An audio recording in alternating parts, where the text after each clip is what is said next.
So one of the important things to recognize about the stormwater infrastructure is that stormwater is not necessarily an appropriate name for this infrastructure because it does two things, one of which is stormwater. It does convey stormwater. So when it rains, all of the runoff from the sidewalks, from the city streets, from rooftops, all of that goes down storm drains into the stormwater infrastructure, which is designed to then convey that water away from neighborhoods, away from businesses, and out to the streams and rivers.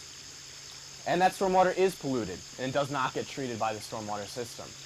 But it's also important to recognize that the stormwater system serves another function, which is to convey discharge and sources of pollution during dry weather. So as you can see today, this morning, it's not raining. It didn't rain last night here.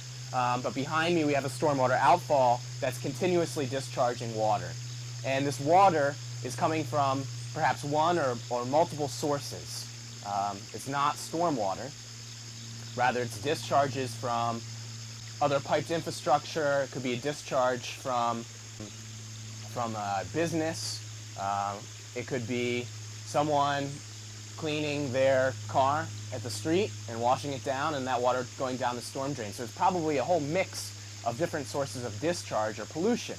And so these sources of pollution that are conveyed by the system, by the stormwater system during dry weather, they could be sources of illicit discharge, types of pollution discharge that ought not to be in the system, right? By law, these things like sewage or wastewater, even wash water from someone's car, are not supposed to be conveyed by the system out to the streams and rivers. So understanding that, not only is the stormwater system a system for the conveyance of stormwater runoff during storms, much of which is polluted with whatever is in the surrounding watershed. So when it rains, that water runoff picks up things like oil spills, bacteria from pet waste that's been left out and not properly disposed of. It also sometimes contains sewage because there'll be overflows during storm events. And then also what we see around us, which is lots of trash and debris. And, trash and debris, it's an aesthetic pollutant. It pollutes our sense of beauty and enjoyment of our stream valleys when we see that they're completely littered with things like bottles and plastic bags and worse. Baby diapers, used baby diapers, all sorts of things that are littered at street level and are then washed down the storm drain and out to the stream. But for me as a water quality professional, I look at trash, which I find to be visually offensive. And certainly the idea of the trash getting washed into our stream systems, out into the harbor, is concerning because those things present a source of pollution and a hazard for wildlife. Things like turtles or fish can consume or be contaminated by these types of trash, especially plastics. But I also look at trash as an indicator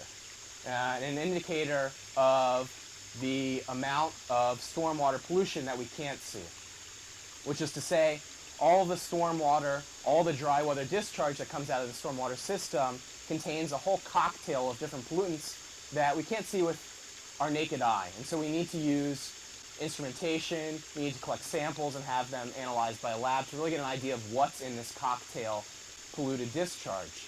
And what we find is really high levels of bacteria, which corresponds to sewage contamination, to mismanagement of pet waste, people not picking up after their pets. But we also find a cocktail that contains all sorts of different pollutants that are toxic to aquatic life and toxic to us. So things like heavy metals, pesticides, anything that's applied or otherwise exposed to rainwater in our watershed. So oil spills, all sorts of chemicals, anything that a business, an industry might be legitimately or illicitly discharging to the stormwater system.